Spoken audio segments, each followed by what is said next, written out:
Shalom semua pemirsa program All by Grace yang diberkati Tuhan. Bersyukur kita bisa berjumpa kembali dalam episode yang ke-118. Mari kita berdoa sebelum kita memulai acara ini. Kami bersyukur kepadamu Tuhan untuk kasih karunia, anugerah, belas kasihan kemurahan-Mu, dan berkat-berkat-Mu yang telah Kau curahkan dalam kehidupan kami. Kami ada sebagaimana kami ada semata-mata karena kebaikan-Mu, dan kami boleh ikuti program All by Grace kali ini. Tuhan, tenang teduhkan hati kami, bukakan, singkapkan kepada kami kebenaran-Mu sehingga kami boleh mendapatkan bagian yang terbaik, hidup kami boleh diubahkan lebih, dan kami boleh naik ke tingkat yang lebih tinggi. Hidup rohani kami semakin hari semakin menuju kepada keserupaan dengan Kristus Yesus. Terima kasih Tuhan, terpuji nama-Mu. Pimpin waktu berikut ini, nama-Mu saja kami tinggikan, kami muliakan, dan semua kami boleh diberkati. Dalam nama Tuhan Yesus, kami serahkan waktu berikut ini. Haleluya. Amin. Haleluya.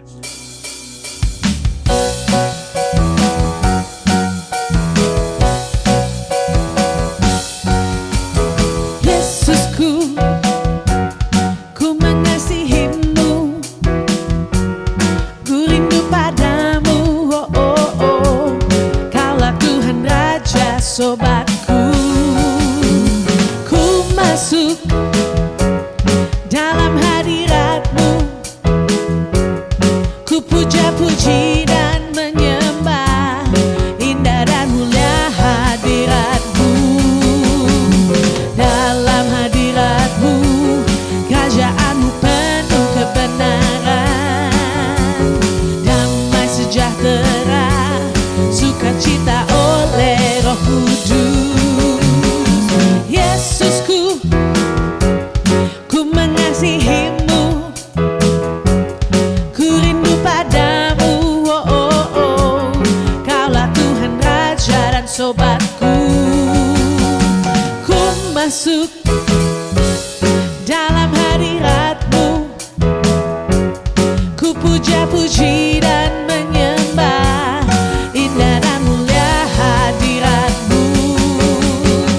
Dalam hadirat-Mu, kerajaan-Mu penuh kebenaran, damai sejahtera, sukacita oleh Roh Kudus.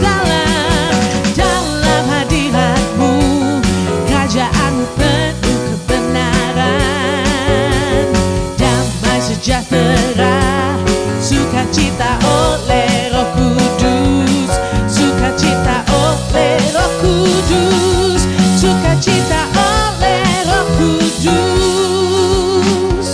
Ku mengasihi-Mu. Dalam sebuah panel diskusi pasangan suami istri yang bertemakan kesetiaan, unsur cinta kasih ditaruh sebagai subtema yang urutan pertama. Kontroversi antara pro dan kontra tak terhindari ketika argumentasi masing-masing kalangan suami istri dikemukakan. Panel diskusi tersebut berlangsung dengan seru, perdebatan dan pertentangan antara suami istri sulit diredam berhubung masing-masing kubu ada saja pendapat dan argumentasi yang merupakan realita yang di dalam kehidupan mereka yang mereka hadapi. Seorang suami mengatakan beberapa temannya mengalami hal yang sama dengan dirinya, berhubung istrinya yang semakin hari semakin sering mencari masalah, membuat kesal, jengkel karena rasa cemburu, sikap posesif yang kelewat batas, hingga suami malas pulang rumah dan ingin berlama-lama berada di luar, jaga jarak dengan istri. Walaupun masih tetap hidup bersama, namun dalam menjalaninya hanya sebatas rutinitas, kewajiban atau keterpaksaan, bukan atas dasar saling mengasihi, mencintai sang istri atau suami sehingga mau dan rindu untuk hidup bersama-sama. Dalam keadaan sedemikian, tercermin lunturnya cinta kasih antara suami istri, bahkan kehilangan kasih dalam bahtera rumah tangga mereka. Bisa jadi penyebabnya adalah kesibukan yang bertambah sehingga kurang berkomunikasi dengan pasangan, berakibat timbulnya kesalahpahaman dan konflik. Istri dari sang pria tersebut membalas dengan mengatakan bahwa dirinya dan beberapa kawan justru mengeluh, kecewa, protes, dan terluka batin mereka atas perilaku suami mereka yang telah berubah setia, bahkan tidak setia lagi karena disinyalir mereka telah mengalihkan cinta kasih mereka kepada yang lain. Mungkin telah berselingkuh, jarang di rumah, tidak mesra lagi, tidak romantis lagi, seperti pada masa awal pernikahan mereka. Jika dicermati secara seksama, apa yang dikemukakan dalam diskusi tersebut memang merupakan kenyataan yang sedang terjadi dan akan terus terjadi di dalam kehidupan ini. Secara pandangan umum dan secara dunia, memang masuk di akal argumentasi masing-masing kubu, dan bila ditelusuri terkesan hukum kausalitas atau sebab akibat nyata sekali berlaku. Karena suami merasa jenuh, jengkel, kesal dengan ulah istri yang posesif, cemburu buta, sering mencari masalah, berakibat suami tidak betah di rumah dan bisa saja berubah setia dan mengalihkan kasih cintanya itu kepada yang lain. Demikian juga istri yang kehilangan kasih ulah suami yang telah berubah setia, mengalihkan kasih kepada yang lain, bahkan disinyalir telah berselingkuh, berakibat istri semakin hari semakin gelisah, mencari masalah, kecewa, terluka, dan protes, dan sebagainya. Karena kehilangan kasih, banyak pasangan menghadapi jalan buntu, sehingga rentan menempuh perceraian. Oleh karena itu, ketika kehilangan kasih dalam kehidupan manusia di segala lini, di segala waktu, dan di segala tempat, berlaku surut atas semua area kehidupan, maka akibat buruk sangat mungkin segera terjadi. Contoh, karena kehilangan kasih, banyak anak-anak mengalami broken home dengan segala akibatnya. Karena kehilangan kasih, banyak orang tua menjadi terlantar, menderita, bahkan matinya pun dalam kesedihan. Karena kehilangan kasih, banyak orang yang tak mampu move on, lanjutkan kehidupan, menerima kenyataan. Karena kehilangan kasih, banyak potensi dan probabilitas menjadi hilang dan terkubur. Karena kehilangan kasih, banyak orang menjadi gagal dalam profesi dan usaha. Karena kehilangan kasih, banyak orang yang tadinya agresif, produktif, dia berubah menjadi pasif dan pesimistis. Karena kehilangan kasih, banyak pasangan suami istri yang harmonis berakhir pada perceraian. Bagaimanapun juga, dalam pernikahan dibutuhkan usaha dan perjuangan secara konkret untuk tetap dapat mempertahankan kasih yang mula-mula, sehingga kehidupan pernikahan tidak sampai kehilangan kasih. Hal yang sama berlaku juga atas hubungan kita dengan Tuhan. Sayangnya, banyak orang yang tidak menyadari hal demikian. Mereka merasa selama masih mengikuti kegiatan ibadah, masih melayani Tuhan, berarti segala sesuatu masih baik-baik saja. Mereka masih tergolong orang yang mengasihi Tuhan. Padahal dalam kenyataan belum tentu demikian. Ada saja orang yang melakukan kegiatan agamawi atau gerejawi dan rohani hanya karena rutinitas, kewajiban, keterpaksaan, dan sebagai sarana aktualisasi diri. Bukan karena mengasihi Tuhan dengan sepenuh hati dan ingin menyenangkan hati Tuhan. Demikian juga terjadi dalam segi pekerjaan, usaha, olahraga, atau kegiatan apapun yang selama ini menghasilkan prestasi. Namun pada saat kehilangan kasih atau kecintaan, bisa saja seseorang berdalih alasan sudah tidak mencintai lagi atau tidak mengasihi lagi, atau sudah kehilangan passion atas semuanya itu. Seketika itu juga ia bisa berhenti, dia bisa menjadi gagal dan tidak minat lagi untuk meneruskan apapun yang baik yang telah pernah ditekuninya selama ini. Mari kita belajar bersama melalui program All by Grace hari ini yang mengangkat tema kehilangan kasih. Kiranya melalui pembahasan tema hari ini kita dapat mengintrospeksi diri. Kita disadarkan dan dimampukan untuk senantiasa mengasihi dengan kasih yang semula, sehingga tidak kehilangan kasih baik untuk diri sendiri, pasangan hidup, keluarga, pekerjaan, usaha, kegiatan, olahraga, terlebih lagi terhadap Tuhan. Kita belajar bersama penyebab kehilangan kasih dalam hidup seseorang. Antara lain, yang pertama, lebih mengasihi yang tidak boleh dikasihi. Tidaklah benar dan tidak bijak jika dua insan ingin membangun sebuah pernikahan dengan berlandaskan cinta yang setengah hati, yaitu saling mencinta namun tidak 100%, hanya 50%, karena 50% lagi ingin mencintai yang lain.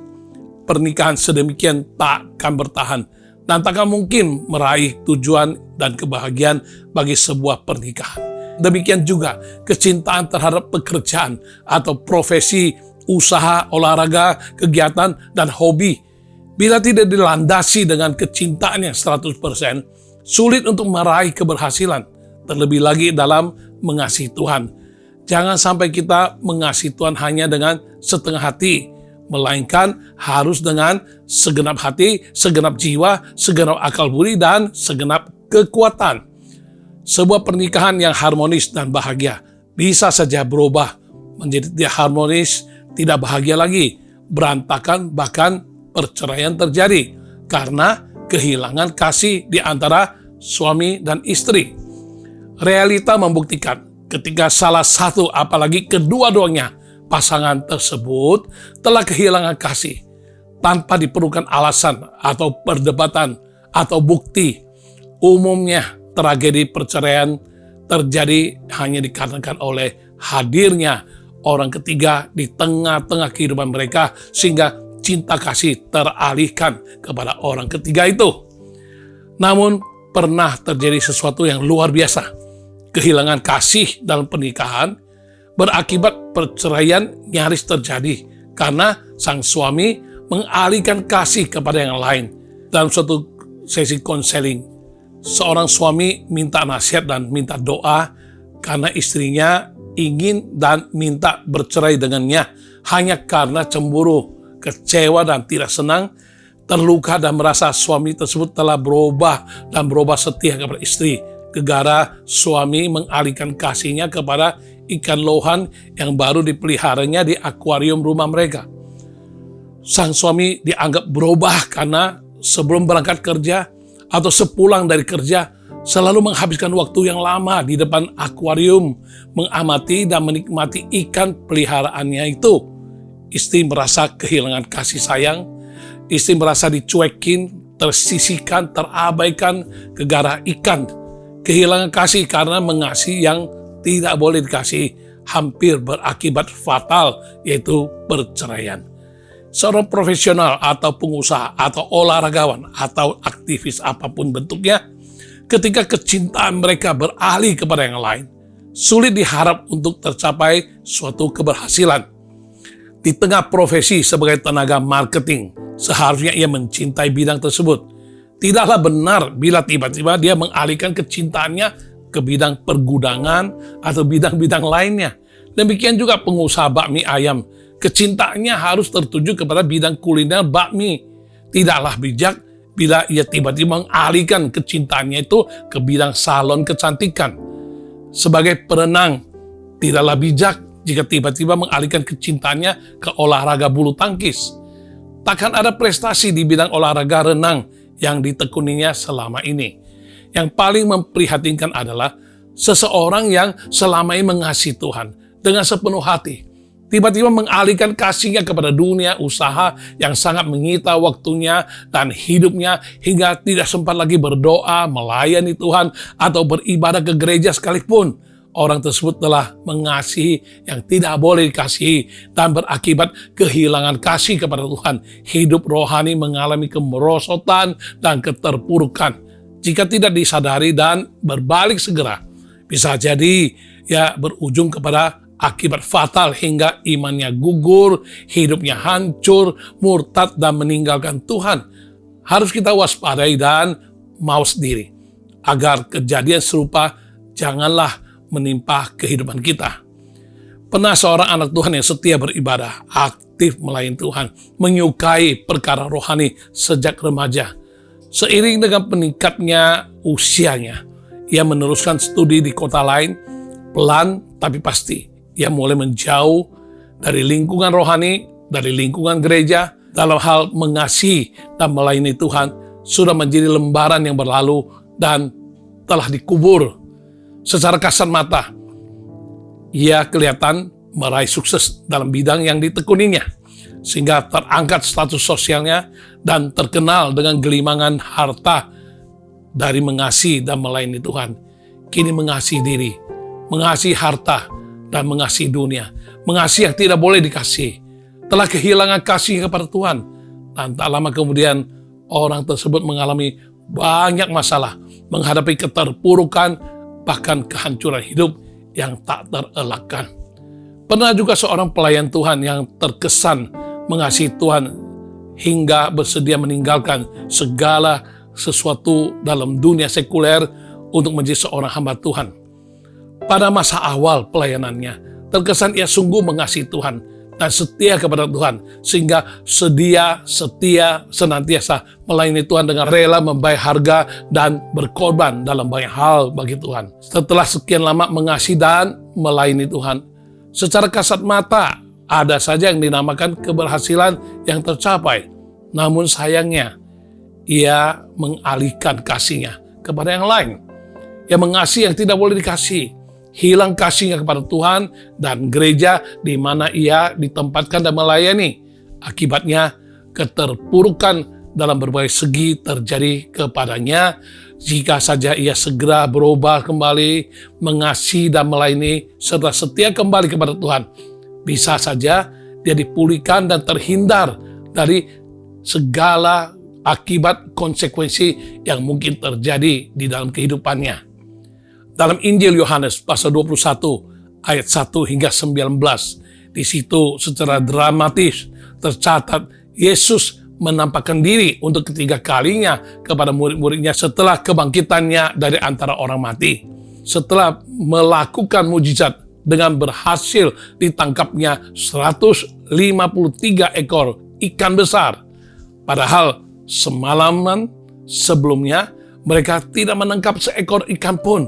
Yesus melayani mereka selanjutnya dengan menghidangkan ikan bakar dan roti. Sesudah sarapan, Yesus berkata sebagai berikut. Yohanes pasal 21 ayat 15 tercatat, sesudah sarapan, Yesus berkata kepada Simon Petrus, "Simon anak Yohanes, apakah engkau mengasihi aku lebih daripada mereka ini?"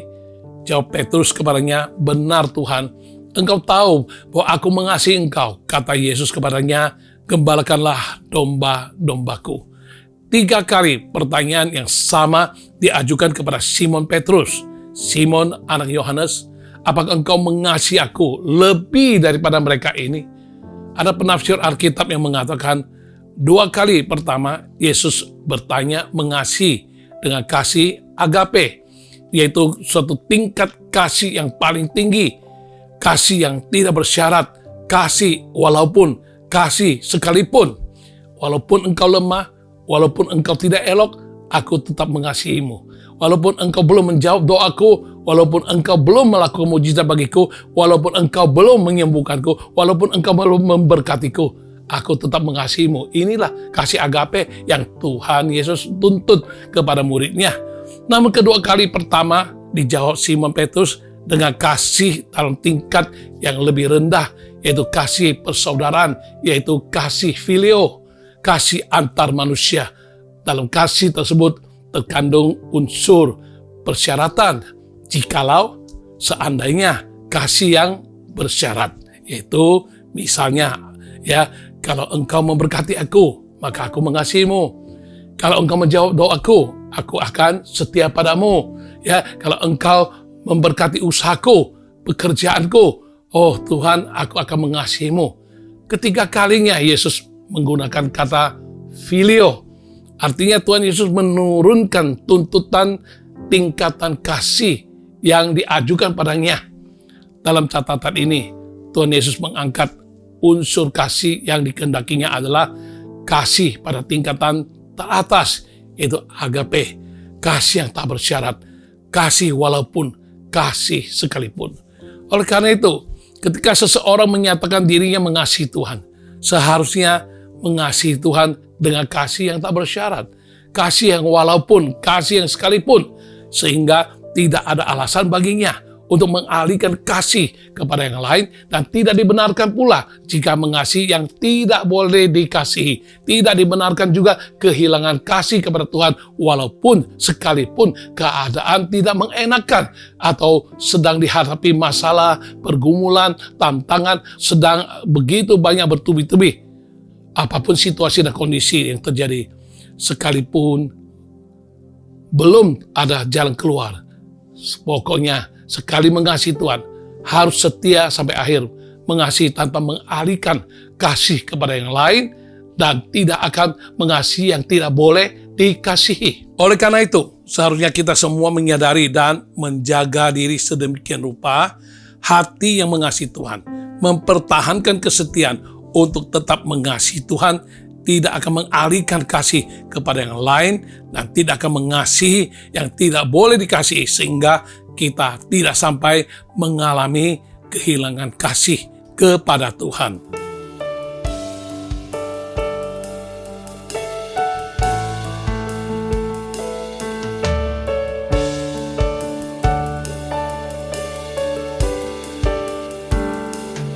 Yesus, kau kebenaran yang menyelamatkanku. Kau memberikanku hidup dan pengharapan.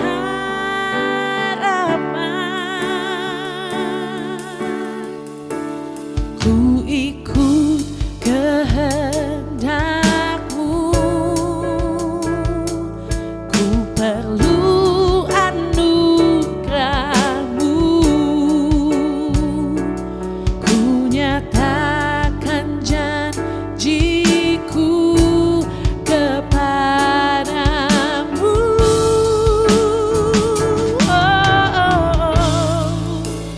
Kalau ku hidup bagimu, hatiku tetap menyembah-Mu. Dunia tak bisa menjauhkanku dari kasih-Mu. Selama ku hidup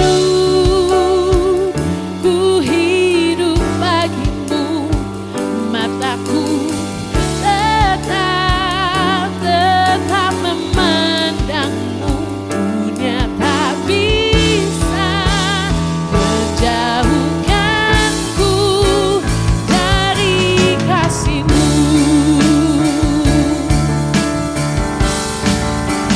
Kalau ku hidup bagimu, hatiku tetap menyembah-Mu.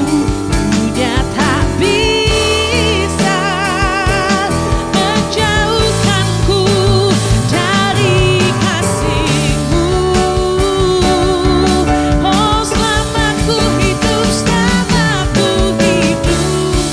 oh, ku hidup bagimu, mataku kan tetap hanya memandang-Mu. Dunia tak bisa menjauhkanku dari kasih-Mu. Oh, dunia tak bisa menjauhkanku dari kasih-Mu. Kasih-Mu tak berkesudahan. Oh, kami mengasihi-Mu Tuhan, kami hidup bagi-Mu Tuhan, hanya bagi-Mu, hanya untuk-Mu, hanya bagi-Mu Tuhan.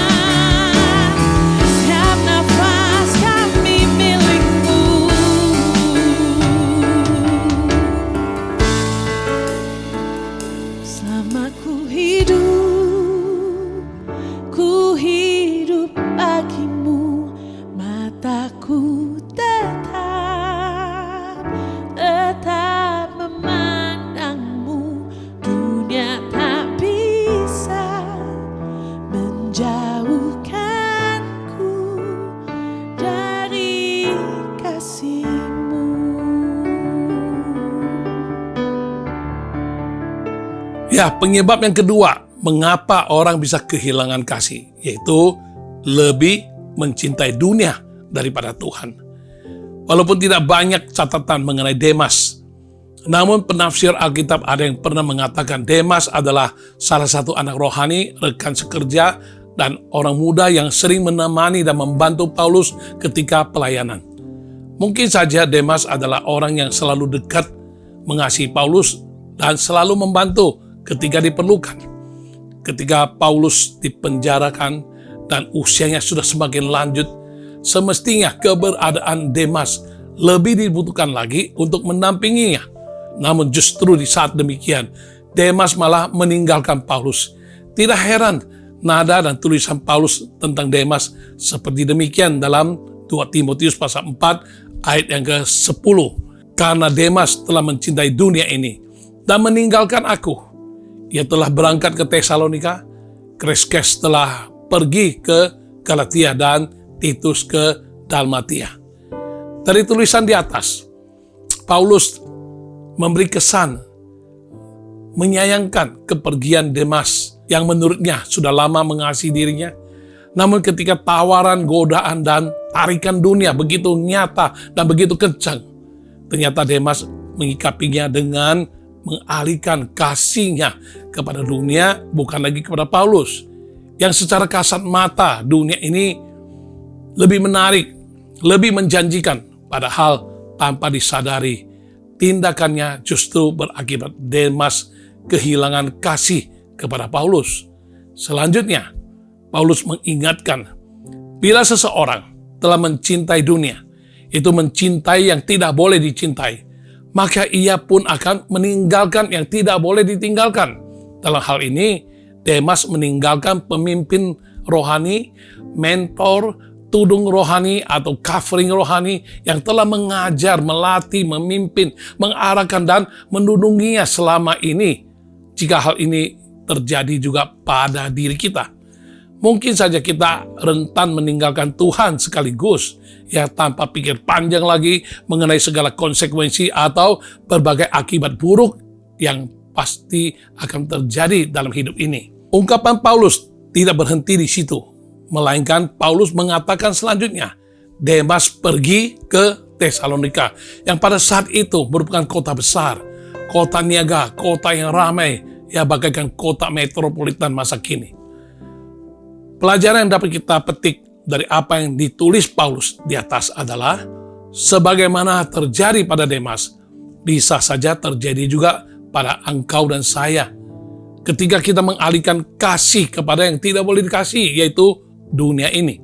Ketika mengasihi dunia, kita kehilangan kasih kepada Tuhan, dan selanjutnya kita juga akan meninggalkan yang tidak boleh ditinggalkan, antara lain orang tua rohani atau pemimpin rohani, gereja di mana kita tertanam di dalamnya, atau lingkungan atau komunitas rohani, atau kehidupan rohani, atau pelayanan kepada Tuhan, dan sebagainya.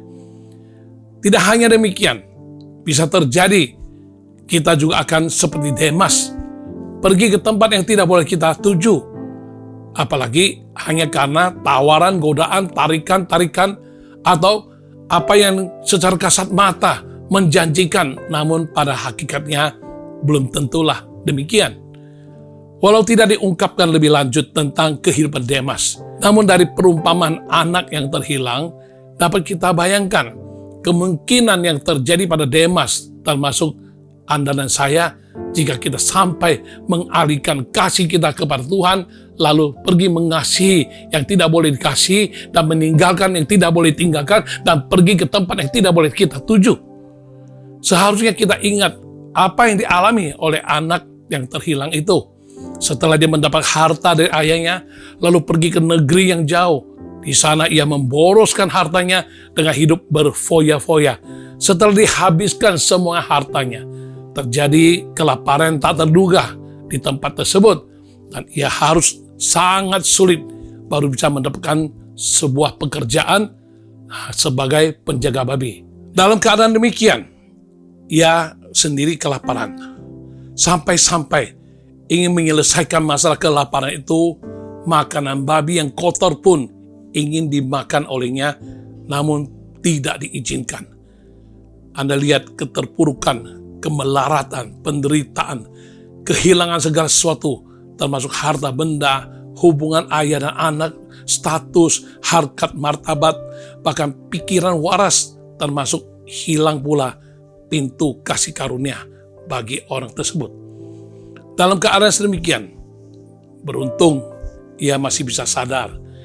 Dia bertobat dan bangkit untuk kembali ke rumah ayahnya, sehingga terjadi pemulihan dalam berbagai segi kehidupan, dan dia boleh diterima kembali untuk menjadi anak daripada ayahnya. Padahal bila dicermati dengan teliti, apa sih dan berapa sih yang dapat kita peroleh dari dunia fana yang syarat dengan dosa, dengan hal-hal yang fata morgana, kemunafikan, terlebih lagi dunia ini penuh dengan hal-hal yang tidak tentu dan selalu berubah, yang bisa lenyap, bahkan sirna, dan dunia ini bisa berlalu. Seorang penginjil yang sempat dipakai Tuhan dengan luar biasa, entah ditawarin orang atau dirinya yang mencari-cari untuk perubahan nasib hidup katanya. Dia menikmati hidup di kota besar dengan segala peluang dan kenikmatan. Singkat kata, penginjil tersebut berpindah suami istri ke kota yang besar. Semasa di daerah, mereka mengasihi dan melayani Tuhan dengan baik. Lalu mereka mengalihkan kasih mereka kepada dunia dan tidak menjadi penginjil lagi di kota besar, melainkan bekerja di sebuah perusahaan kenalannya. Sementara memang terlihat mereka menikmati kehidupan dengan profesi baru di dunia sekuler, bukan dunia rohani lagi. Namun entah bagaimana, suatu hari dikabarkan sang penginjil mengalami kecelakaan lalu lintas dan telah meninggal dunia. Dan beberapa waktu kemudian, istrinya juga menyusul meninggal dunia karena sakit penyakit dan tak tersembuhkan. Ya, andai kata mereka telah meraih prestasi dalam profesi sekuler di kota besar, hingga memiliki harta benda dan sebagainya, namun hidup mereka telah tiada secara tak terduga. Sungguh sangat disayangkan. Jika saja mereka tetap di daerah dengan mengasihi Tuhan dan melayani Tuhan sebagai seorang penginjil, mungkin kenikmatan dunia dan harta benda bisa berbeda. Akan tetapi arti, nilai, harga, dan dampak hidup mereka bagi manusia dan sesama pasti berbeda dan membuat hati bangga, apalagi mengenai upah dan pahala yang akan diterima mereka di alam baka pasti jauh lebih besar dan berbeda bila dibandingkan dengan apa yang mereka kejar raih di dalam dunia fana ini. 1 Yohanes pasal 2 ayat 15-17, janganlah kamu mengasihi dunia dan apa yang ada di dalamnya.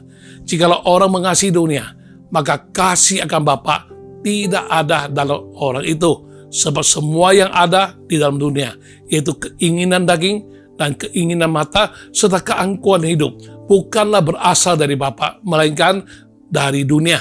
Dan dunia ini sedang lenyap dengan keinginannya, tetapi orang yang melakukan kehendak Allah tetap hidup selama-lamanya. Dari acuan ayat-ayat di atas, dengan jelas dikatakan, jikalau orang mengasihi dunia, maka kasih akan Bapa tidak ada lagi di dalam orang itu. Artinya, penyebab seseorang kehilangan kasih kepada Tuhan adalah ketika ia mulai mengalihkan kasihnya dengan mengasihi dunia. Karena mengasihi dunia, itu mengasihi yang tidak boleh dikasihi. Kita pun rentan untuk segera mengalihkan kasih kita yang tadinya kepada Tuhan menjadi kasih kepada dunia dengan segala akibat yang antara lain kita akan meninggalkan yang tidak boleh ditinggalkan dan pergi ke tempat yang tidak boleh kita pergi, yaitu dunia dengan daya pikat yang akan berakibat melemahkan dan menghancurkan iman kita, merusak fisik, akhlak, mental, moral, dan spiritual yang berujung kepada kebinasaan. Sebab semua yang ada dalam dunia, yaitu keinginan daging dan keinginan mata, serta keangkuhan hidup, bukanlah berasal dari Bapa, melainkan berasal dari dunia. Seandainya anak Tuhan masih ada yang mengasihi dunia, ia akan cenderung hidup menuruti keinginan daging, keinginan mata, dan keangkuhan hidup. Yang semuanya itu sudah barang tentu tidak dan bukan hal-hal yang rohani, melainkan hal-hal yang syarat dengan hawa nafsu, hal-hal yang tidak sesuai dengan kebenaran firman Tuhan. Akan teramat sulit bagi seorang anak Tuhan untuk bisa tampil beda, berkemenangan atas dosa dan segala hal yang diperbuat oleh manusia dunia, apalagi untuk bisa memancarkan kesaksian hidup yang ampuh dan ajaib sebagai orang percaya. Memang demikianlah nilai-nilai yang dipromosikan iblis tentang dunia ini, yaitu keinginan daging, keinginan mata, keangkuhan hidup, yang semuanya itu bertentangan dengan kehendak Tuhan, kebenaran dan firman Tuhan. Boleh kata segala macam dosa tercakup di dalam ketiga hal yang dipromosikan iblis itu, antara lain iri hati, perzinahan, keangkuhan, kebohongan, keegoisan, dan masih banyak dosa lainnya. Mudah ditemui dalam realita. Ada saja orang yang demi keuntungan dan kesenangan diri, mereka berani dan sengaja melakukan hal yang jahat, yang melanggar perintah dan firman Tuhan. Banyak juga orang yang rela giat bekerja demi mengejar kemewahan dalam kehidupan, bahkan dunia sering memuji dan mengglorifikasi perbuatan dosa demikian, seolah-olah keren, menarik. Sebaliknya, mereka yang mempertahankan kekudusan, mengutamakan kehidupan rohani, dan mengejar nilai kekal, justru dianggap kuno dan ketinggalan zaman. Padahal, bila kita sadari bahwa segala berkat dan kesenangan dunia tidaklah sebanding dengan sukacita kekal yang akan kita terima dan nikmati di dalam alam kekekalan nanti. Namun, sistem dunia yang telah rusak dan jahat mendorong kita untuk mengejar hal-hal yang salah, mengutamakan hal-hal yang salah, sehingga hidup berakhir dengan salah pula. Sedangkan hidup kita di dunia hanyalah sementara. Dalam 1 Yohanes pasal 2 ayat 17, dan dunia ini sedang lenyap dengan keinginannya, tetapi orang yang melakukan kehendak Allah tetap hidup selama-lamanya. Ya, dunia ini sedang lenyap, sedang menuju kepada kehancuran dan hari kiamat. Sebagaimana orang disebut tidak bijak bila membangun rumah di atas lahan yang terus menurun dan cenderung tenggelam.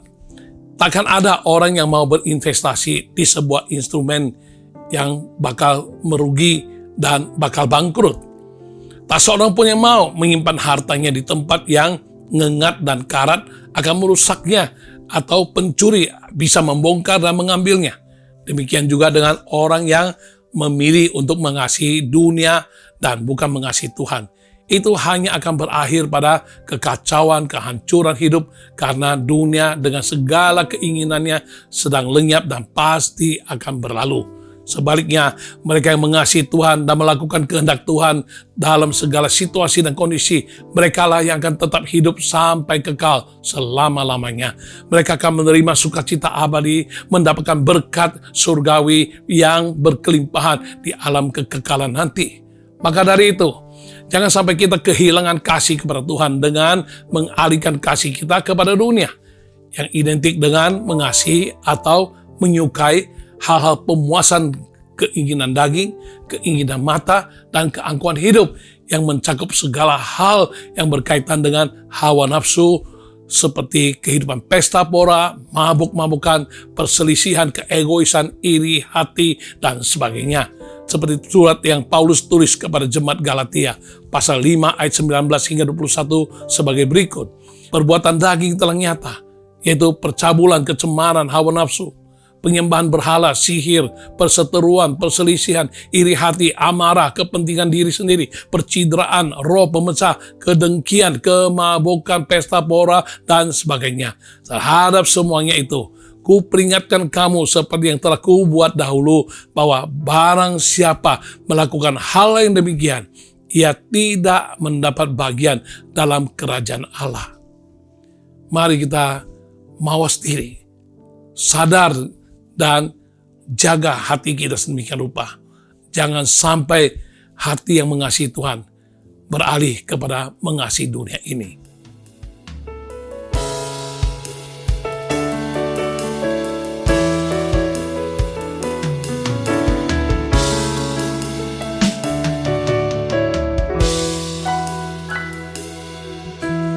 Kaulah penulis hidupku, Kau membuat segalanya baru. Engkau di dalamku dan ku ada dalammu. Tak ada yang tak mungkin bagimu. Ku dicipta untukmu, untuk membawa harum namamu. Engkau di dalamku dan ku ada dalammu. Kini ku datang mencari wajahmu,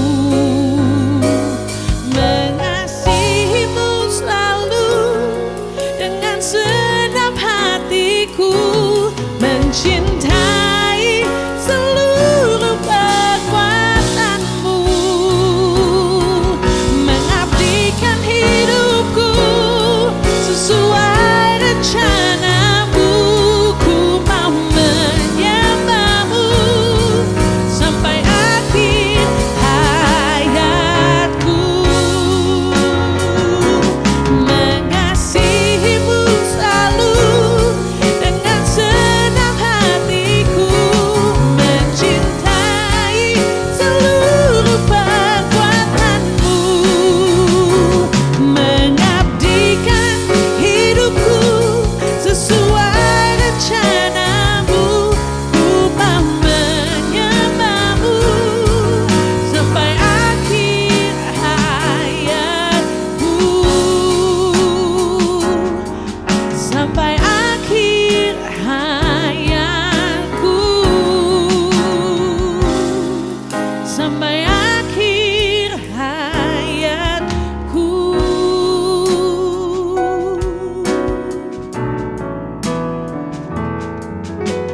Kau memahami hatiku, hanya Kau yang mengertiku selalu. Engkau di dalamku dan ku ada dalammu. Kini ku datang mencari wajahmu, mengasihimu selalu dengan segenap hatiku, mencintai seluruh perbuatanmu, mengabdikan hidupku sesuai rencanamu. Ku mau menyembahmu sampai akhir hayatku, mengasihimu selalu segenap hatiku, seluruh kekuatanmu, mengabdikan hidupku sesuai rencanamu. Ku mau menyembahmu sampai akhir hayatku, sampai akhir hayatku, sampai akhir hayatku.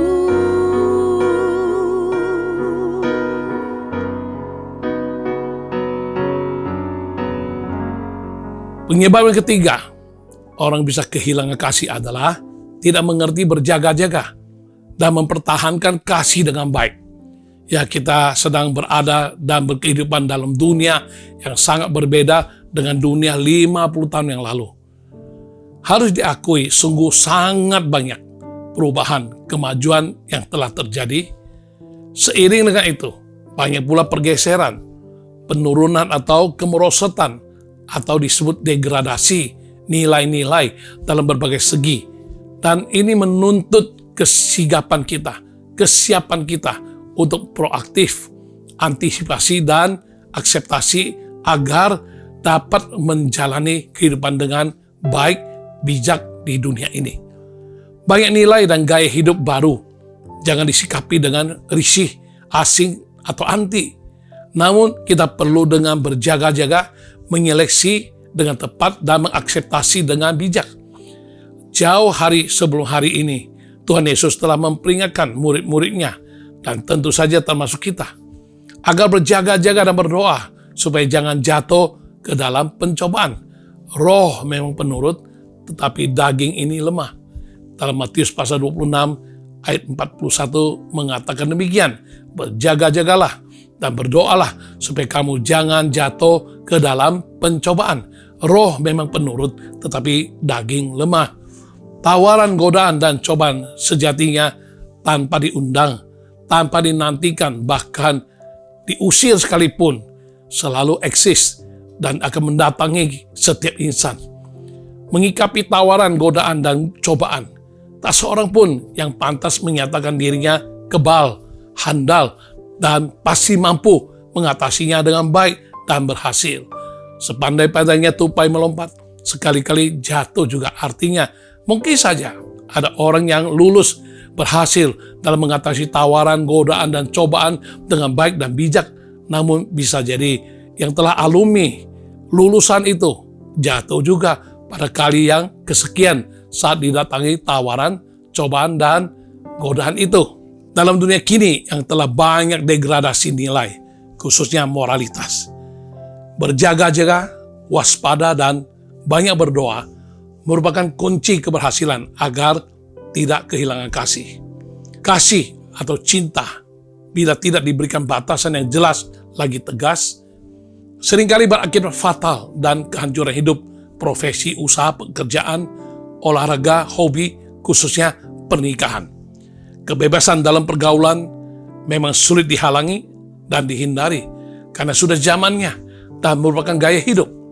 Lebih rentan dan berbahaya lagi ketika menyinggung soal budaya cipika, cipiki, peluk kanan, peluk kiri, rangkul kanan, rangkul kiri, baik itu sejenis ataupun lawan jenis, yang kini telah menjadi konsumsi umum, hasil tiru-meniru dari mana-mana. Hubungan sesama rekan kerja, eksekutif dengan sekretaris, marketing atau salesman atau sales girl dengan customer, bisa juga merupakan momen-momen tawaran, godaan, dan cobaan yang bila tidak disikapi dengan tegas, jelas, lagi hikmat, batasan atau kerennya disebut boundaries, dilanggar, ini merupakan suatu kenyataan yang telah jamak terjadi. Banyak kasus telah terjadi, dan tanpa harus dikemukakan kalangan apa dan status apa, bila tidak berjaga-jaga dan mempertahankan kasih atau cinta yang telah ada, maka dia akan mengalihkan kasih atau cintanya kepada yang lain hingga kehilangan kasih. Itu merupakan satu berita, info, gosip yang selalu ada di setiap waktu dan di mana-mana, dengan akibat kehancuran di segala lini, di segala area kehidupan, sungguh tak terhindari. Agar jangan kehilangan kasih, berjaga-jaga dan mempertahankan kasih atau cinta atau kecintaan yang telah ada merupakan sebuah keharusan yang patut dipegang, dijunjung, dan ditaati dengan setia. Ketika lengah, tidak berjaga-jaga, tawaran, godaan, dan cobaan datang, lalu disambut dengan manis, maka perasaan kasih rentan berubah hingga kita akan mengalihkan kasih kepada yang lain itu. Ini merupakan suatu kenyataan yang sukar untuk dihindari. Sah-sah saja orang-orang mencari-cari alasan terhadap perasaan kasih yang sudah berubah, sehingga mengalihkan kasih kepada yang lain. Bisa saja merasa kecewa dan tersakiti karena kerindu hati tak pernah terpenuhi, atau merasa sudah tidak satu hati, tidak satu pandangan lagi mengenai kehidupan pernikahan dan masa depan, atau merasa pasangannya sudah berubah, tidak seperti dulu lagi, dan lain sebagainya. Namun sayangnya, perasaan kasih yang memudar, hambar, dan berubah tidak hanya tertuju kepada pasangan hidup, tetapi juga tertuju juga kepada Tuhan, tetapi juga tertuju kepada Tuhan. Padahal Tuhan tidak pernah berubah. Tuhan senantiasa setia mengasihi. Kebaikan Tuhan senantiasa mengiringi setiap langkah kehidupan kita. Lantas, mengapa ada orang yang kasihnya terhadap Tuhan berubah menjadi dingin, hambar, dan memudar? Ada pula yang mengalihkan kasihnya kepada Tuhan, lalu pindah mengasihi yang lain, bukan mengasihi Tuhan lagi. Contoh, orang yang dulunya selalu semangat dan menanti-nantikan jadwal ibadah, selalu ingin adakan waktu untuk Tuhan, kini hanya mengikuti ibadah sebagai suatu rutinitas dan kewajiban. Tidak ada lagi hasrat, tidak ada lagi sukacita yang diperoleh ketika berdoa dan berkomunikasi dengan Tuhan. Malahan itu semua dirasakannya bagaikan beban karena berdoa dengan terpaksa dan memaksakan diri. Tak ada lagi kerinduan untuk mengenal Tuhan melalui firman-Nya. Sebaliknya, dengan rasa bosan, jenuh, bahkan selalu mencari alasan pembenaran diri yang menganggap wajar-wajar saja, normal-normal saja, bila tidak sempat membaca Alkitab, tidak sempat berdoa, dan lain sebagainya. Lama-kelamaan, perintah Tuhan dianggap sebagai belenggu, tuntutan yang begitu berat dan mustahil untuk ditaati, sehingga tidak mau berjuang lagi, tidak mau bersedia membayar harga, dan tidak bisa lagi mau taat melakukan firman Tuhan dengan setia. Apakah ada yang mengalami dan merasakan hal-hal sedemikian? Rasanya ibadah dan tidak ibadah toh sama aja. Semuanya sudah hambar, rasanya sudah suam-suam kuku, tidak lagi bergairah, tidak semangat lagi. Jika demikian adanya, ini adalah tanda-tanda bahwa kita telah kehilangan kasih yang semula kepada Tuhan. Dalam Wahyu pasal 2 ayat keempat, namun demikian, aku mencela engkau karena engkau telah meninggalkan kasihmu yang semula. Sebagaimana Tuhan mencela jemaat Efesus yang walaupun telah melakukan banyak hal bagi Tuhan, namun telah meninggalkan kasihnya yang semula, maka semua apapun yang dilakukan mereka tidak lagi berkenan kepada Tuhan. Demikian juga halnya dengan kita sekalian. Jika hanya sibuk pada kegiatan dan rutinitas agamawi atau gerejawi saja, tanpa perhatikan bagaimana kondisi hati kita yang sebenarnya, bisa jadi apapun kegiatan yang kita lakukan, pelayanan yang kita lakukan, semuanya itu tidak akan berkenan kepada Tuhan. Jangan sampai kita kehilangan kasih kita yang semula. Iblis tidak akan serta-merta membuat anak Tuhan mendadak meninggalkan Tuhan. Apalagi mereka yang sudah tertanam dengan baik dalam gereja dan sudah aktif melayani Tuhan. Yang iblis lakukan adalah membuat kita berkompromi. Mulai dari beribadah, tidak sepenuh hati, mulai menyepelekan ibadah dan pelayanan, tidak lagi mempermasalahkan bila datang terlambat dan sesekali harus bolong ibadah demi kesenangan duniawi, buka celah terhadap segala tawaran, godaan, dan cobaan dunia, dan lain sebagainya. Bila dibiarkan, lama-kelamaan kita akan terbiasa dan merasa nyaman dengan kondisi yang sesungguhnya sudah semakin hari semakin menjauh dari Tuhan. Tanpa disadari, segala kegiatan agamawi yang dilakukan itu akan menjadi sia-sia dan percuma karena hanya terlihat rohani tanpa didasari kasih yang sungguh-sungguh kepada Tuhan. Maka dari itu, marilah kita berusaha untuk kembali kepada kasih kita yang semula. Mari kita sama-sama untuk introspeksi diri dan kita mau bertobat, mau belajar lebih lagi untuk menata ulang prioritas hidup kita. Bila kita sungguh-sungguh mengasihi Tuhan, maka Tuhanlah yang harus menempati posisi pertama dan terutama dalam hidup ini, bukan yang lain. Kita akan berusaha hidup menyenangkannya dan berkenan kepadanya tanpa peduli berapapun harga yang harus dibayar, karena semuanya itu memang pantas bagi Tuhan. Yohanes 14 ayat 15 berkata, "Jikalau kamu mengasihi aku, kamu akan menuruti segala perintahku." Jika kita sungguh-sungguh mengasihi Tuhan dengan segenap hati, jiwa, dan raga, maka prioritas hidup kita adalah menyenangkannya. Maka segala perintahnya tidak akan terasa berat dan akan kita perjuangkan untuk bisa taat dan mengikutinya dengan maksimal sampai akhir. Berjaga-jagalah senantiasa agar kasih kita kepada Tuhan tidak tergantikan oleh apapun juga. Jangan karena berkatnya lalu kita meninggalkan Tuhan, Sang Pemberi berkat. Jangan karena telah terima mujizat lalu kita melupakan Tuhan, Sang Pembuat mujizat. Jangan pula karena kasih karunia-Nya yang berlimpah dalam hidup ini sehingga kita tidak lagi menghargai dan mensyukuri sebagaimana mestinya. Tuhan telah begitu baik kepada kita. Kita bisa ada sampai hari ini semua karena kasih karunia Tuhan. Kita bisa mengikuti acara ini pun, mendengarkan firman Tuhan ini pun adalah karena kasih karunia dan kemurahan Tuhan serta kebaikan-Nya. Tuhan begitu mengasihi kita dan tidak ingin ada seorang pun dari kita yang terhilang. Maka Tuhan memberikan pelajaran, peringatan, dan pimpinan-Nya agar kita dikuatkan, dimampukan dalam menghadapi dunia yang semakin hari semakin jahat ini. Marilah kita memandang kepada keindahan Kristus dan temukan kembali kasih semula kepada Tuhan.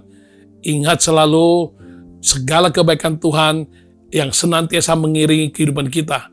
Pertahankanlah kasih kita kepada Tuhan sehingga kita dimampukan untuk dapat bersetia sampai akhir. Biarlah Tuhan saja yang menjadi pusat dari kehidupan kita sekalian. Kiranya Tuhan memberkati kita. Haleluya. Amin.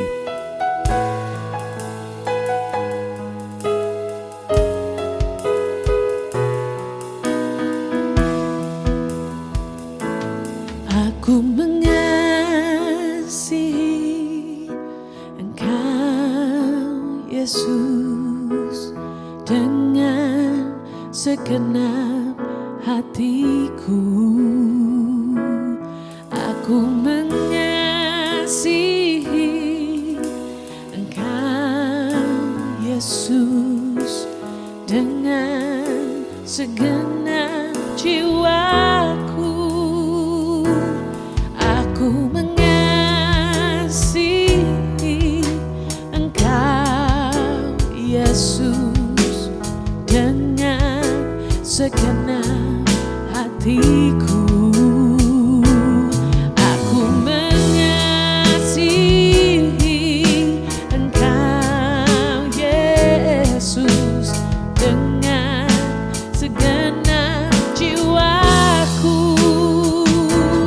Ku renungkan firman-Mu siang dan malam. Ku pegang perintah-Mu dan ku lakukan. Engkau tahu ya Tuhan, tujuan hidupku hanyalah untuk menyenangkan. Ku renungkan firman-Mu siang dan malam. Ku pegang perintah-Mu dan ku lakukan. Engkau tahu ya Tuhan, tujuan hidupku hanyalah untuk menyenangkan. Hanyalah untuk menyenangkan. Hanyalah untuk menyenangkan hati-Mu.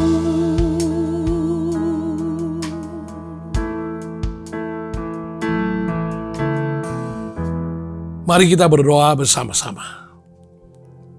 Kami bersyukur Tuhan untuk apa yang Kau paparkan pada kami, bagaimana seseorang jangan kehilangan kasih. Dan tolong kami Tuhan, Kalau kami sampai kehilangan kasih karena kami mengasihi yang tidak boleh kami kasih, maka Tuhan sadarkan kami supaya kami cepat kembali kepadamu untuk mengasihi Engkau dengan sepenuh hati, segenap jiwa, dan segenap kekuatan kami. Dan Tuhan tolong kami juga Tuhan berjaga-jaga dan waspada senantiasa mempertahankan kasih kami kepadamu. Tak satu pun dari dunia ini yang boleh menarik kami, memikat kami sampai kami mengalihkan kasih kami kepadanya. Dan tolong kami boleh setia selalu, rasa cinta, kecintaan kami, kasih kami kepadamu tidak pernah boleh kami alihkan untuk mencintai yang lain.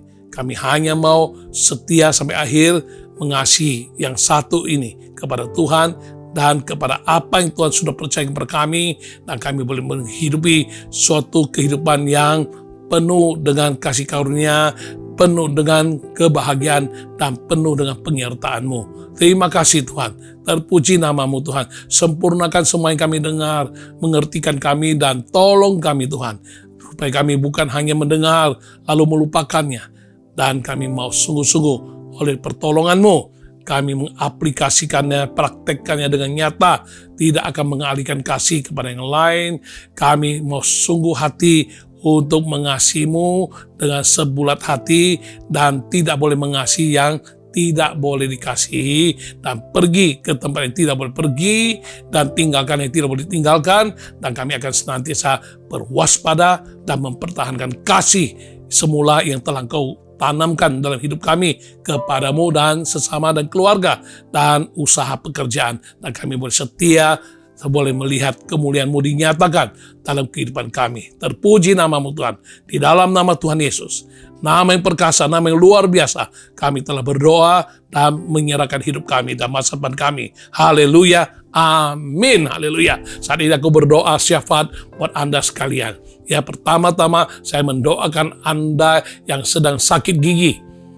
Ya, entah karena apa, pokoknya sakit, sampai gusinya membengkak dan lain sebagainya.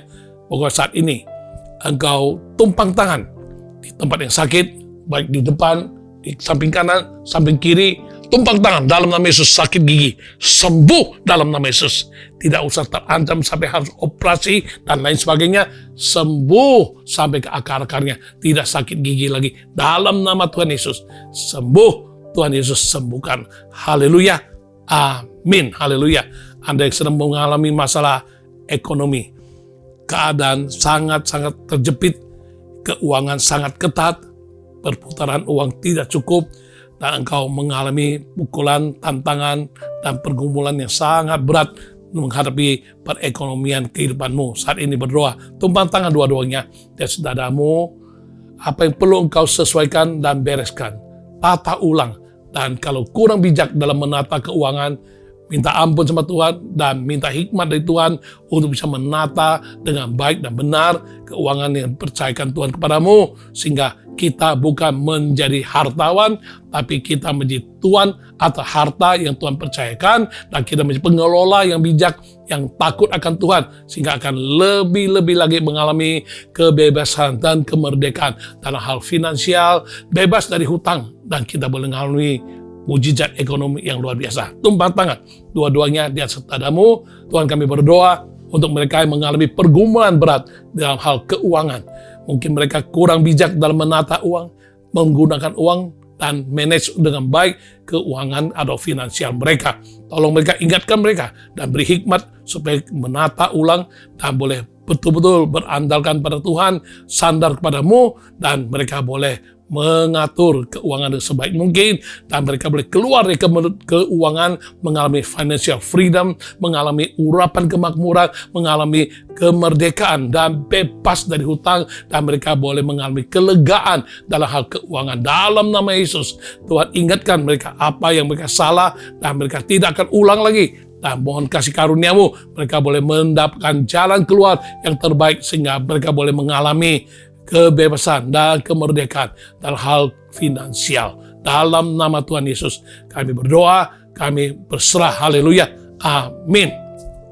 Bagi Anda yang sedang mengalami ketakutan karena serangan jantung bisa tiba-tiba terjadi akibat dari apa yang dokter katakan, diagnosa, hasil ronsen dan lain sebagainya, katakan bahwa keadaan pembuluh darah jantungmu ada masalah dan tersumbat dan lain sebagainya.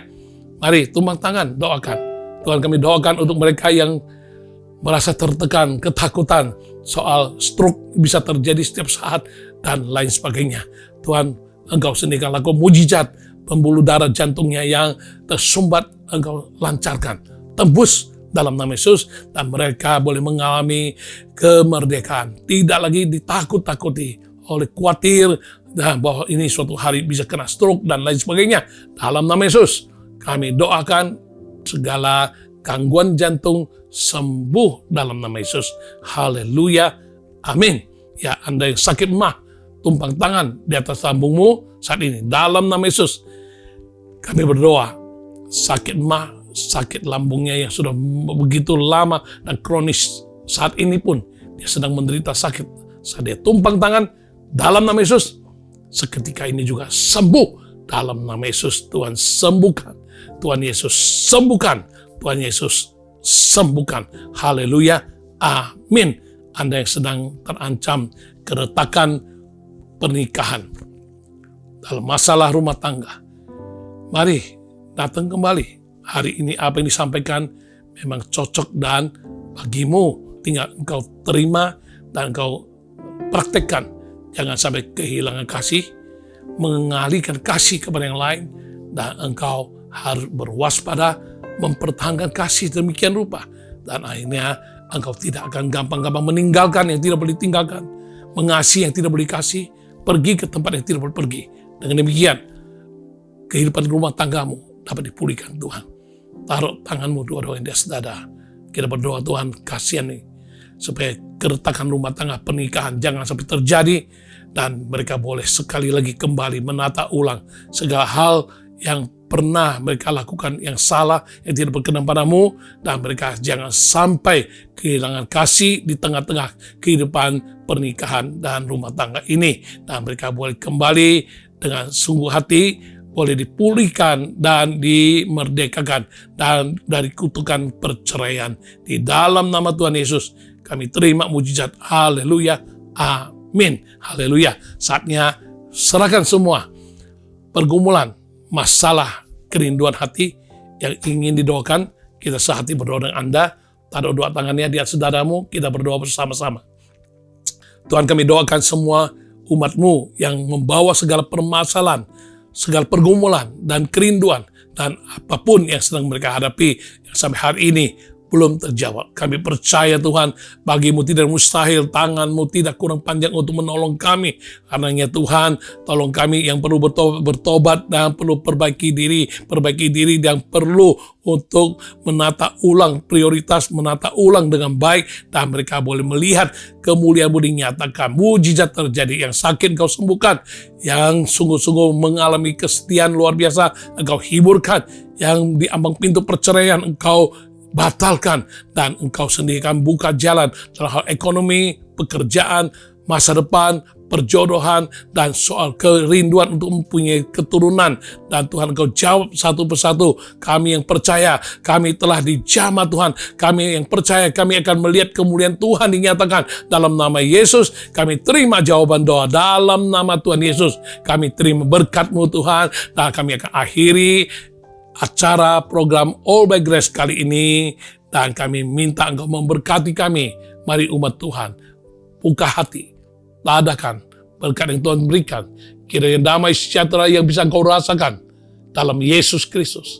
Kasih setia Allah Bapa akan melingkupimu, bahkan kuasa yang ajaib dari Roh Kudus akan senantiasa nyata dalam kehidupanmu, memimpin engkau masuk dalam alam supernatural dan mengalami mujizat demi mujizat di dalam nama Tuhan Yesus Kristus. Semua yang percaya dan telah diberkati Tuhan, mari kita sama-sama mengatakannya. Amin. Haleluya. Dengan demikian kita akhiri program All by Grace 118. Sampai jumpa kembali di program yang akan datang Jumat waktu yang sama 18.30. Tuhan Yesus memberkati. Shalom. Haleluya. Amin.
memberkati. God bless you. Sampai ketemu minggu depan. All by grace.